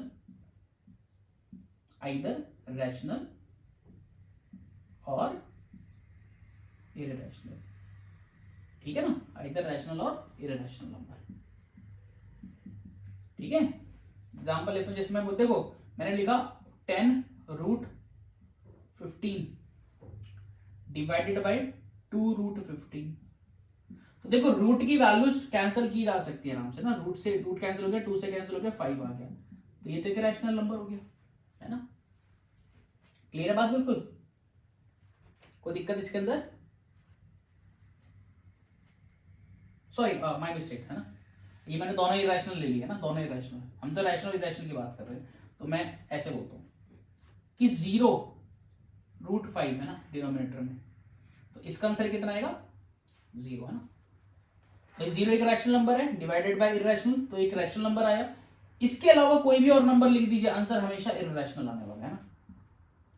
क्लियर है बिल्कुल, कोई दिक्कत? मैंने बोला 10 लिख दिया, एक रैशनल है, डिवाइडेड बाय √7, तो ये जो नंबर होगा ये नंबर एक इरेशनल नंबर होगा।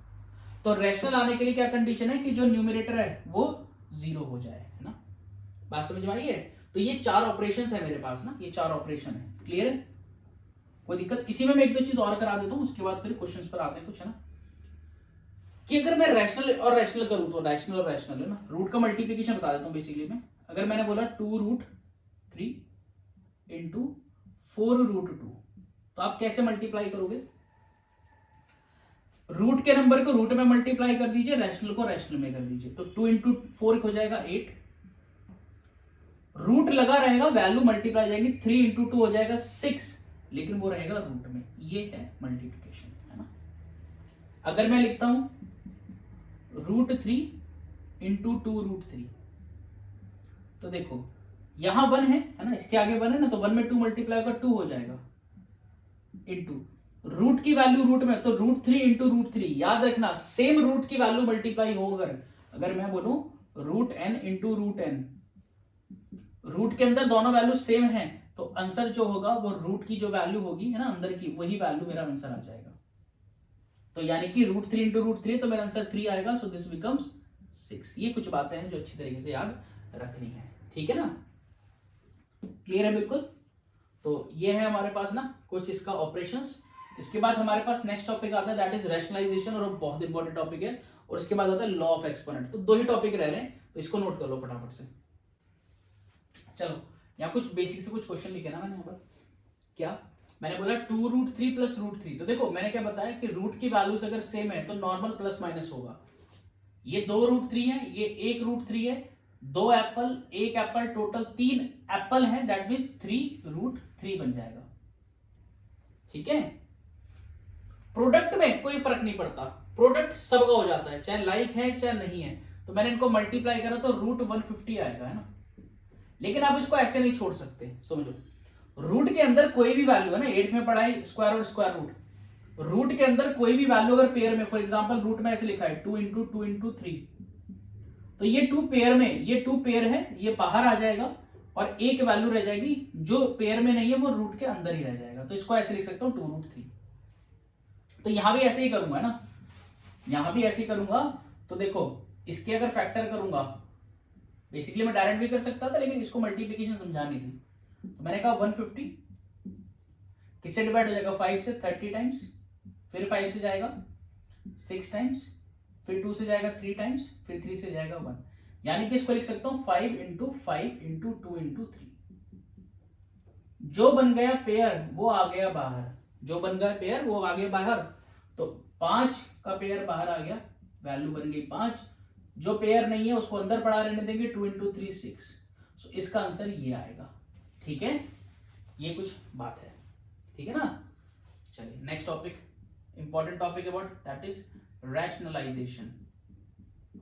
रैशनलाइजेशन क्या होता है भाई? रैशनलाइजेशन पता है किसी को? पढ़कर आए हो? नहीं पढ़कर आए?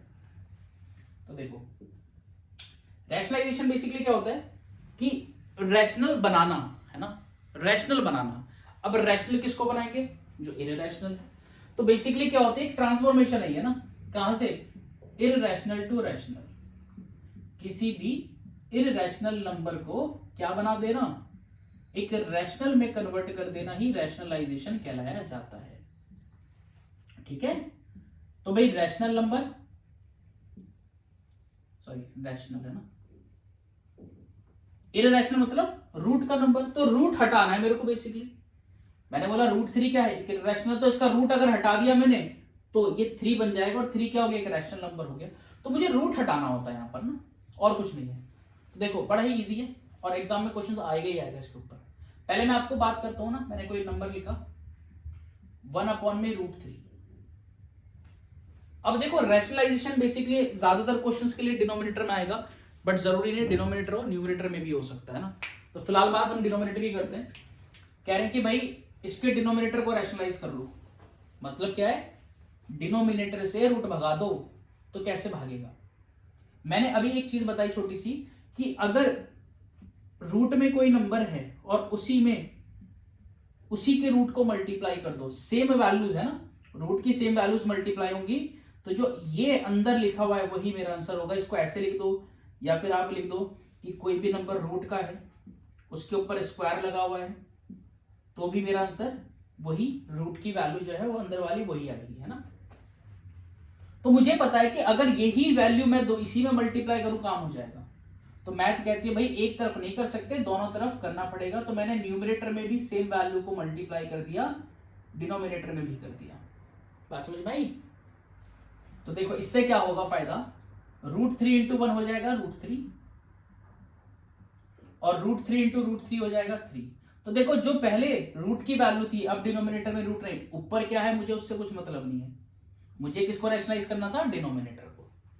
बात क्लियर है कि नहीं है? तो सिंगल टर्म के लिए क्या करते हैं, सिंगल टर्म के लिए जो वैल्यू है उसी से मल्टीप्लाई कर दे ऊपर नीचे। बट अगर ये डबल हो जाए तो प्रॉब्लम है। मैंने कहा 1/√3 प्लस √2। तो अगर ऐसे है, ऐसे में क्या करूंगा ना, तो ऐसे में कुछ नहीं करना है, बस ये जो साइन है इस साइन को बदल दो और ऊपर नीचे मल्टीप्लाई कर दो। इस साइन को बदल दो और ऊपर नीचे मल्टीप्लाई कर दो। अगर ये प्लस है तो माइनस कर दो, अगर वो माइनस है तो प्लस कर दो। ठीक है, इससे क्या होता है, तो इससे ये होता है जी, इससे आते हैं कुछ आइडेंटिटीज, है ना। तो साइड में बेसिकली हम चैप्टर 2 में उसको पूरा पढ़ने वाले, तो अभी फोकस करूंगा केवल किसके ऊपर, केवल और केवल 3 फॉर्मूलाज के ऊपर, है ना। First is a+b²। तो इसका फॉर्मूला होता है a² + b² + 2ab। ठीक है, एक होता है a - b², ये होता है a² + b² - 2ab, और लास्ट वन a² - b², ये होता है a + b × a - b। और रैशनलाइजेशन में याद रखना हमेशा एप्लीकेबल होगा ये वाला।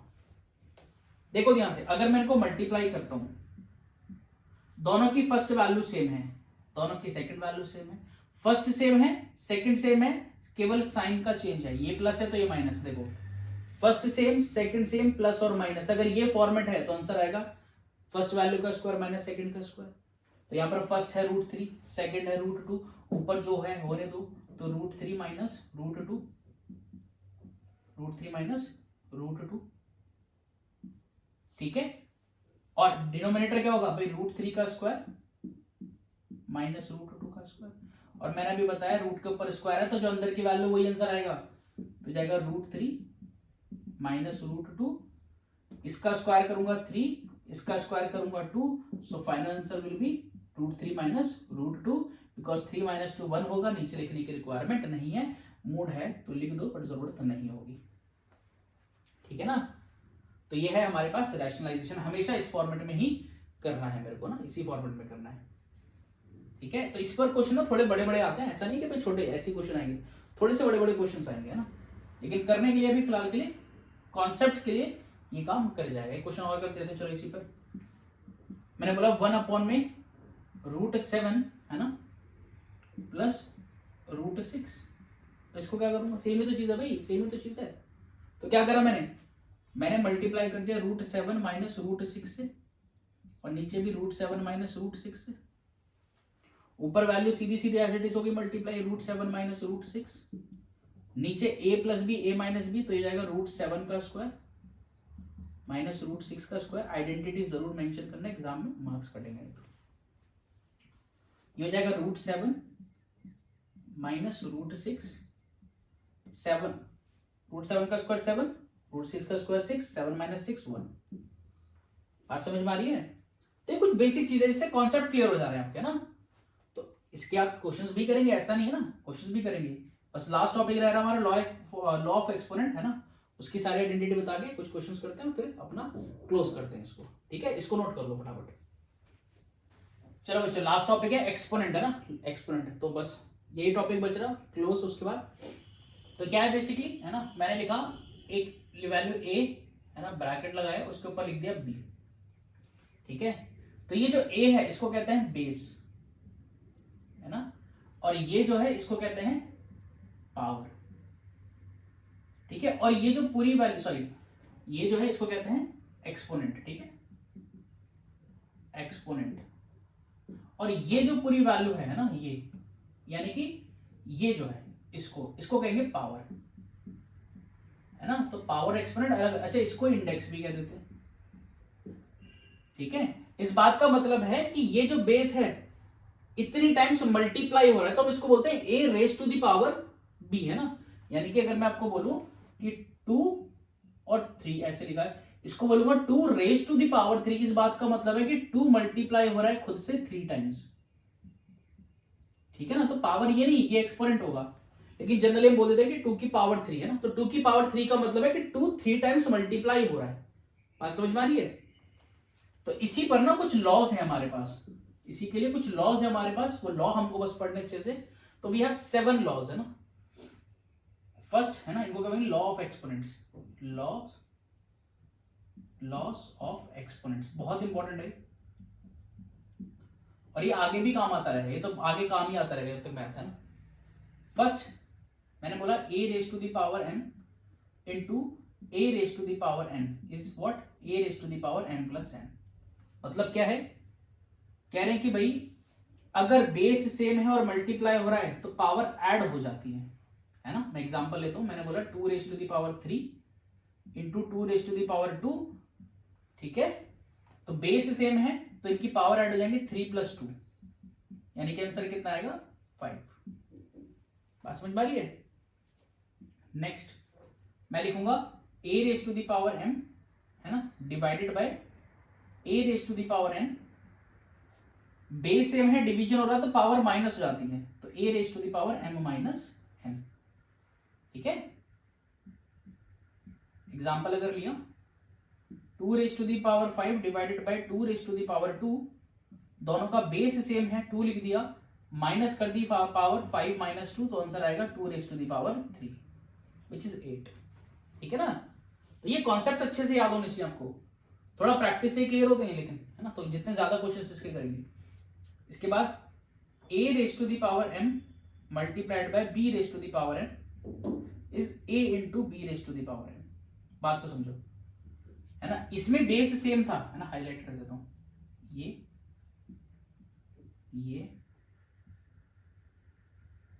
इसमें बेस सेम था, मल्टीप्लाई हो रहा था, पावर ऐड थी। यहां पर बेस डिफरेंट है, पावर सेम है ना, या एक्सपोनेंट सेम है कह सकते हैं ना। तो यहां पर पहले मल्टीप्लाई होगा और ये एक बार लिख दिया जाएगा। एग्जांपल मैंने लिया 2 raise to the power 3 into 5 raise to the power 3, तो यहां पर पहले इनका मल्टीप्लीकेशन है कि 2 into 5 raise to the power 3 लिखा जाएगा। देखो मैं दोनों तरफ से काम कर सकता हूं, मतलब ऐसा है तो ऐसा लिखा जा सकता है, और अगर ऐसा है तो ऐसा लिखा जा सकता है। ये दिमाग में बिठा के रखो, है ना, क्योंकि हमको आदत है रटने की कि भाई ऐसा है तो ही वो लिख सकता हूं, वहां से यहां आ ही नहीं सकता मैं, ऐसा नहीं कुछ भी, है ना। दोनों तरफ से बात होती है, इक्वल का मतलब है दोनों तरफ से बात चल रही है, ठीक है। चलो फोर्थ में है a raise to the power m divided by b raise to the power m। तो डिवीजन हो रहा है यहां पर, तो पहले हो जाएगा डिवीजन और फिर कॉमन एक्सपोनेंट, ठीक है। यहां पर एग्जांपल ले लेते हैं, मैंने बोला 8 raise to the power 3 divided by 2 raise to the power 3, तो पहले डिवीजन हो जाएगा, है ना, 8 divided by 2 raise to the power 3, ठीक है। चलिए नेक्स्ट, है ना, नेक्स्ट फिफ्थ है a raise to the power m whole raise to the power n। देखो बच्चे इसमें कंफ्यूज जाते हैं, यहां पर मल्टीप्लीकेशन हो रहा है तो पावर ऐड हो रही है, यहां पर एक पावर है और उसके भी ऊपर एक पावर है, तो इन पावर का मल्टीप्लीकेशन होता है, ठीक है। तो मैंने कहा 5 raise to the power 2 whole raise to the power 3, so 2 into 3 ये हो जाएगा 6, ठीक। चलो next 6, a raise to the power 0 is equal to 1, but condition is that कि a should not be equal to 0। मतलब यहां जो नंबर है ये 0 नहीं होना चाहिए, इसके अलावा कोई भी नंबर हो उसकी पावर 0 करूंगा, आंसर हमेशा आएगा 1। मैंने कहा एग्जांपल लिया 10,000, उसकी पावर 0, सो आंसर कितना आएगा 1, ठीक है। एंड लास्ट वन इज, ठीक है, तो ये हो जाएगा a raise to the power minus m, यानी कि पावर अगर नेगेटिव में है तो रेसिप्रोकल कर दूंगा, है ना, ऐसे भी लिख सकता हूं इसको, ऐसे भी लिख सकता हूं 1 upon a raise to the power minus m, तो this can be written as a raise to the power m। मतलब क्या है कि अगर रेसिप्रोकल कर दिया जाए तो पावर का साइन चेंज हो जाएगा ना, तो कितना हो जाएगा, अगर मैं आपको बोलूं कि 5 raise to the power minus 2, तो इसको मैं लिख सकता हूं 1 upon 5 raise to the power 2, ठीक है। आई थिंक अब ये सारे लॉ ऑफ एक्सपोनेंट क्लियर हो गए, तो साथ है ये, लेकिन मैं फिर भी एक दो और चीज बता रहा हूँ यहाँ पर ना, कि रूट वाली वैल्यूज के लिए, तो ये तो यहीं तक है, ठीक है। नाउ अगर मैं बोलता हूं रूट में कोई नंबर है n, इसको स्क्वायर रूट कहेंगे, यहां कुछ लिखा, तो अगर इसको मैं एक्सपोनेंट की फॉर्म में लिखूंगा तो ये हाफ लिखा जाता है, स्क्वायर रूट का मतलब है एक्सपोनेंट हाफ, है ना।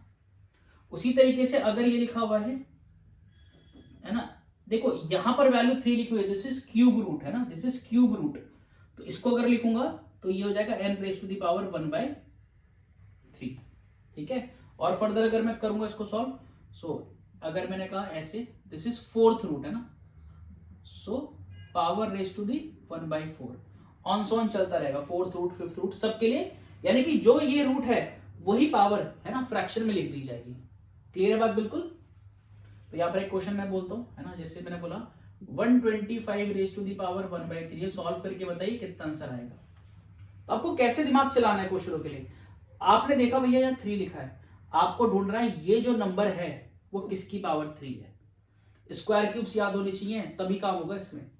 तो मुझे पता है 125 5 का क्यूब होता है, तो 5 cube raise to the power 1/3, और मैं जानता हूं कि पावर के ऊपर पावर क्या होगा, पावर का मल्टीप्लीकेशन, यानी कि इनमें बेसिकली एक्सपोनेंट का मल्टीप्लीकेशन, तो 5 raise to the power 3 into 1/3, multiplication है, कैंसिल आउट हो गया, तो answer is 5 raise to the power 1 which is equals to 5। इस तरीके से मुझे क्वेश्चनों को सॉल्व करना है, ठीक है ना।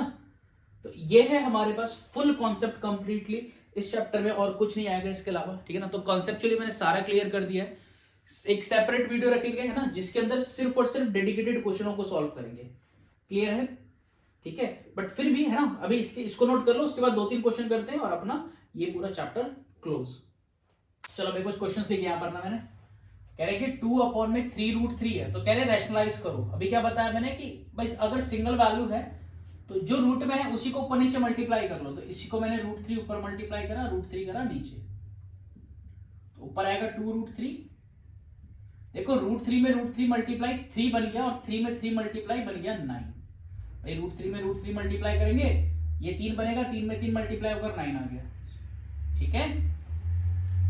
नेक्स्ट ये क्या है, देखो दोनों का बेस सेम है, दोनों का बेस 256 है, मल्टीप्लाई हो रहा है, पावर ऐड हो जाएंगी, अभी पढ़ा है लॉ ऑफ एक्सपोनेंट। तो 256 raise to the power 0.16 plus 0.09, इन दोनों को अगर ऐड करूं तो कितना आएगा, तो 0.16 प्लस 0.09, 9 प्लस 6 5, 15 हो जाएगा, तो 5 ये आ गया 1 प्लस 1 2.0, तो दिस इज 0.25।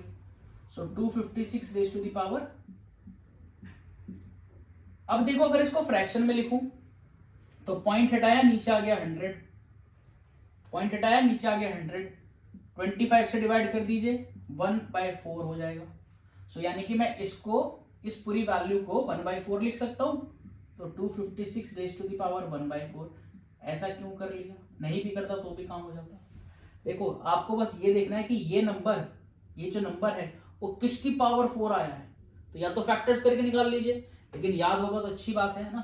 तो 256 बेसिकली 16 का स्क्वायर होता है, और 16 4 का स्क्वायर होता है, दैट मींस ये 4 की पावर होता है। तो 4 raise to the power 4 whole raise to the power 1/4, power पे पावर होती है मल्टीप्लाई, तो जाएगा 4 की पावर 4 इंटू 1/4, 4 से 4 कैंसिल आउट, तो बचेगा सिर्फ 4। बात आ रही समझ में। तो इस टाइप के क्वेश्चंस हैं ना बेसिकली। ये देखो ये कह रहे a की वैल्यू है ना 2 प्लस √3 है, a की वैल्यू 2 प्लस √3 आपको बतानी है a माइनस 1/a। तो देखो a तो पता ही है, 1/a निकाल लेता हूं, और 1/a कैसे आएगा, देखो सॉल्यूशन में a की वैल्यू है 2 प्लस √3, तो भाई 1/a कितना आएगा, भाई रेसिप्रोकल हो गया ना, तो इसका रेसिप्रोकल करूंगा 1/2 प्लस √3। और देखो पाप है मैथ में रूट को नीचे रखना, पाप लगता है तगड़ा। रूट को हटाओ, तो रूट हटाने का मेथड है रैशनलाइजेशन।